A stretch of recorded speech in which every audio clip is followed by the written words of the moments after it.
Alright mga kapatid, welcome back sa Coach Haji Vlog. Maraming salamat po sa mga naka-appreciate o nag-views dun sa nakaraang video ko po. At salamat din po dun sa mga nag-subscribe. Buong puso po ako nagpapasalamat at na-appreciate ko po ng todo-todo. Salamat at maraming salamat po. Sa mga hindi pa po nagsusubscribe po, subscribe na po kayo. Kung mabigat naman po sa subscription, kahit na yung like na lang, comment na lang po kayo doon or share. Thank you. Maraming salamat po doon sa mga ganung pagkakataon. Masaya na po tayo doon. Masaya na po ako doon. Maraming salamat at sa mga inaabot ng programang ito, magandang umaga po at magandang tanghali o gabi sa iba't ibang dako ng naabot ng programa ito. Ang tatalakayin po natin at bibigyan natin ng reaction at opinion yung pagsagot ni Speaker Romualdez doon sa mga akusasyon sa kanya. Sumagot na po siya, binigyan niya ng iba't ibang uri ng punto, iba't ibang uring paliwanag tungkol doon. Yun po ang ating tatalakayin po. At bibigyan natin ng reaction. At bago ang lahat, salamat at tayo magpalamig muna. Okay. Simulan na po natin yung ating bibigyan ng reaction. Sabi nung di ba, nag-reaction na o sumagot na ang ating speaker ng House na si Martin Romualdez po. Doon sa mga aligasyon o sa mga yung mga paratang sa kanya na isa siya sa involved o siya ang may utos o ano pa man doon sa naganap na People Initiative, di ba? Pero ang lahat ng yan ay kanyang pinasinungalingan o nag-deny siya diyan sa mga ganong usapin tungkol doon sa mga paratang sa kanya, di ba? I-deny niya lahat. Ang tanong ko nga po doon, di ba? Di ba?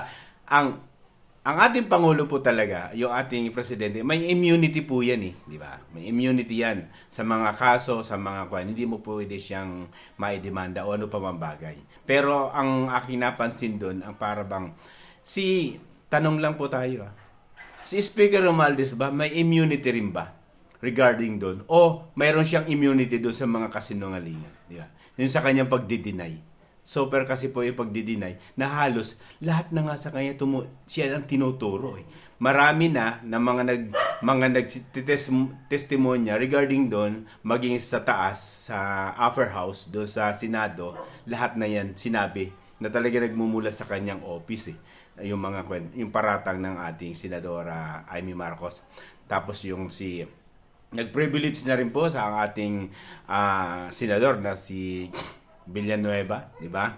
Tapos si Bato de la Rosa at binigyan nila ng kung may nahina yung mo talagang mararamdaman mo yung yung privilege ni o yung mga tanong ni Senador Villanueva. At ang lumalabas doon, base doon sa mga lumabas na mga akusasyon na siya ang tinuturo, may mga ebidensya, di ba? May mga ganon, tinuturo si Tambaluslos, ang ating speaker. Todo deny pa rin siya doon sa usapin na yon. Pero bakit nga ba nasabi natin na itanong natin na kung may immunity yung presidente sa mga case, mga ganyan na bagay na hindi po siya pwedeng ma-demand basta-basta. Siguro ang kwanggo nito, may immunity rin ba ang ating speaker tungkol doon sa pagdi-deny? Kasi litaw na ang dami mga ebidensya, marami nang mula pa doon sa mga ang dami sa video na pinalalabas talaga na nagmumula sa opisina ng ating speaker doon sa ibinigay na allotted doon sa bawat district o tinatawag na, di ba, binigyan ng 20 million base doon sa sinabi ng ating Senadora Amy Marcos, 20 million sa bawat distrito binigay ng alokasyon base doon para masimulan lang yung tinatawag na People Initiative, di ba? Tapos mayroon pang before mag-break, mayroon pang 2 million parang bonuses, yon siguro. Ganon, bali doon sa expose naman ng ating magaling na mag-expose si Maharlika, Waljak TV na 2 million tapos plus 20 million, 22 million base naman doon kay Senator Amy Marcos. Base doon sa mga sagot ng ating speaker, Martin Romualdez, nagmamarites lang daw. Diba? Nagmamarites lang daw yung isang senador. Bagamat hindi niya pinangalanan yung isang senadora daw na yun. Nagmamarites lang daw. Pero base doon sa mga lumabas sa ating mga hindi naman tayo di ba?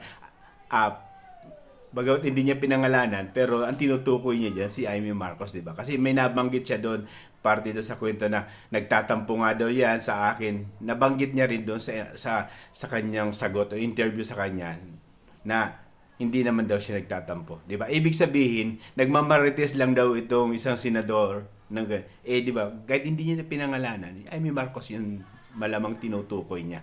Pero lagi natin tatandaan mga kapatid, di ba? Malinaw naman, sobrang dami na, di ba? Ang kanyang si Congressman Edsel Lagman nagsalita na rin regarding diyan. Tapos yung mga kanyang kaalyado, yung mga dumidepensa sa kanya. Ito dati hinahangaan ko to si Mike Abe, di ba? Hinahangaan ko yan Yan, di ba? Base sa kanyang na pahayag sa kanyang channel o sa kanyang sa vlog niya na sa kanya sa channel niya gumagalaw na buong congressman ang iilan na lang parang pinatutukulan niya si Pulong, di ba? Gumagalaw na, ibig sabihin talagang gumagana na. Ibig sabihin, di ba, before mag-break yung Congress, di ba?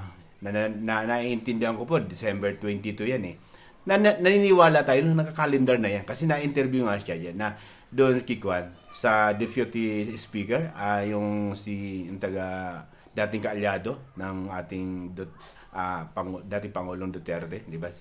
Yung umalis sa PDP Laban na pinag-aaralan na, di ba? Yung People Initiative. Ibig sabihin, nakakalendar na yan. At saka ito lang ang masasabi natin dito sa ating speaker. Ano pa ba ang kailangan mong ebidensya? Ano pa ba ang kailangan mong mga bagay na patunay na ikaw talaga ang itinuturo? Di ba? Ikaw ang, di ba? Ang linaw ang dami. Kay Senator Bato, kay Senator Villanueva, kay Amy Marcos, sa'yo diyan kay Congressman Edsel Lagman, di ba? Kay Jam, ano ba daw? Magno ba yan? Nagsabi naman niya na hindi naman daw suhol yan, is incentive, di ba? Parang, di ba? Linaw-linaw naman. Tapos, kay Mike Abe, di ba? Mali, ang dami sa kanya lahat tumuturo na talagang siya ang kanya nagmumula yung mga bagay na yan na para masimulan yung People Initiative. Kaya nga lang naman pumalag yung Senado, di ba? Kaya lang naman nakapagsalita sila o nagbigay ng isang mabigat na pananalita ang ating Senador Villanueva tungkol doon sa tanungan nila, yung sagutan nila ni Senator Bato de la Rosa. Dahil unang-una, binabypass na, kinuha na nga sila, itsapuera na yung Senado doon sa nililikha ng People Initiative ng Congress. Dahil ang gusto nila, one vote. Di ba? One vote ang gusto nilang mangyari. Joint siya. Hindi siya yung separate voting yung gagawin. Kasi ang nasa batas talaga, separate voting. Boboto yung Congress, boboto rin yung Senado. Ang gusto kasi ng Congress, one vote lang. Siyempre, mananalo yung Congress. Bakit? 24 lang yung sa ating senador. Sila, 318 congressman. Lalamunin siya ng buong buo yung Senado. Kaya pumalag na yung mga senador. Pumalag na sa ganyang uri ng pamamalakad at yung uri ng pag-aamyenda ng ating saligang batas. Bakit? Bakit sila inaatsapuera? Dahil, baka nga hindi siyempre, boboto sila ng separate boboto sila ng iba di ba? Hindi yung one vote lang magkakasama isang botohan, di ba? Kaya pumalag na. Dahil ito nga sa mga ambisyon nito ni Tamba, di ba? Imagine mo bibigyan ko kayo ng counting parang pananaw lang o counting kwan lang natin sa kinatatayuan ni Tamba, ni ating Martin Romualdez. Imagine mo, yung lumabas na bagong survey, di ba? Kita nyo naman, leading naman ang ating Vice President Inday Sara, di ba? 35 point something. Hindi ko na yun. Pero yun 35. Tapos ang kasunod niyan si Senator Rapi Tulfo, almost 22%, di ba? Ipino-point ko dito, tingnan nyo Tingnan mo kung yung isinusulong nila na People Initiative na hindi naman talaga totoo. politicos initiative yan. Sa kapakanan lang nila yan eh. Sarili nila para meron silang mga tinatawag na agenda dyan o mga meron silang tinatarget, di ba? Na para maging Prime Minister itong ating speaker. Tingnan mo imagine mo kulelat siya si Tamba sa survey. Pumapalo lang siya ng almost 0.5%. 'Di ba? Lamang pa nga si lamang pa nga yung point ni Sara. Inday Sara, Vice President Inday Sara. Lamang pa yung point niya na 0.5%, yung point ni Sara. Nilamon pa nga siya doon eh. Point lang yung pinag-uusapan kay BP Sara. Imagine mo bakit ko ipinupunto to? Imagine mo, kung lulusot yung People Initiative nila na yan, sa pamamagitan ng pagsusulong ng kanilang ganyan, di ba? Lulusot sila, di ba? Sa pamamagitan ng sarili nilang agenda. Di ba? Magiging Prime Minister itong si Tamba. Di ba? Tambalos-los na yan. Magiging Prime Minister. Pero ito ang senaryo. Di man mo. Magiging Prime Minister, magpapatakbo sa buong Pilipinas. Kung siya may magiging Prime Minister, magpapatakbo sa buong Pilipinas ang isang Prime Minister. Samantalang tingnan mo kinaayawan-ayawan ng buong mamamayan dahil 0.5% lang ang nakuha niya sa survey. Kulelat nga po kulelat na kulelat. Pero siya ang magpapatakbo sa buong Pilipinas kung mailulusot yung People Initiative niya. Nasaan ang katarungan dyan? Di ba? Yung inaayawan ng buong sambayanan, iyon ang magpapatakbo sa ating pamahalaan. Siya yung magiging Prime Minister. Kung sino yung kulelat, yung di ba? Kaya against tayo dyan sa tsatsya nila na yan. Bakit? Mayroon silang hidden agenda dyan. Yung tinatawag para maging Prime Minister. Ang hidden agenda nila yan para mag-continuity yung kanilang mga panunungkulan. Kasi base doon sa interview na news naman niya sa malalaking stream media na open daw ang ating BBM sa termino. Open daw siya. Tingnan mo. Malinaw yan, di ba? Kapag yan lumusot, yung tinatawag na People Initiative na Latamba, yan na yung magiging resulta niyan. Yung magkakaroon ng tinatawag continuity. Lalawak yung kanilang termino. Iyon yung mga hidden agenda nila at magiging Prime Minister. Kaya ko nabanggit yan. Bakit? Unang-una, tingnan mo imagine mo, 0.5% ayaw na ayaw ng karamihang Pilipino. Tapos, siyang mamumuno pag naging Prime Minister. Pag nailusot yung People Initiative na yan. Ano na? Di ba? Kung sino yung ayaw na ayaw, yun ang mamumuno. Di ba? Iyon ang masakit doon eh. Iyon ang hindi ka tanggap-tanggap eh. Di ba? Para lang lumusot doon. Kasi nga hindi nga, kung talagang malinis yung hangarin mo, di ba't di ka lumaban ng sabayan o patas sa pangpanguluhan? Di ba? Bakit nilulusot nyo yan? Dahil nga doon nga sa mga hidden agenda nyo, di ba? Para maging speaker, di ba? Yan ang matindi doon. Kung sino pa yung pinaka-aayaw-ayawan ng buong Pilipinas, iyon pa ang mamumuno sa buong Pilipinas bilang Prime Minister. Siya lahat yan. Pag naging Prime Minister yan, siya lahat yan. At ang matindi dyan, hindi kailangan iboto ng sambayan ng Pilipino yan.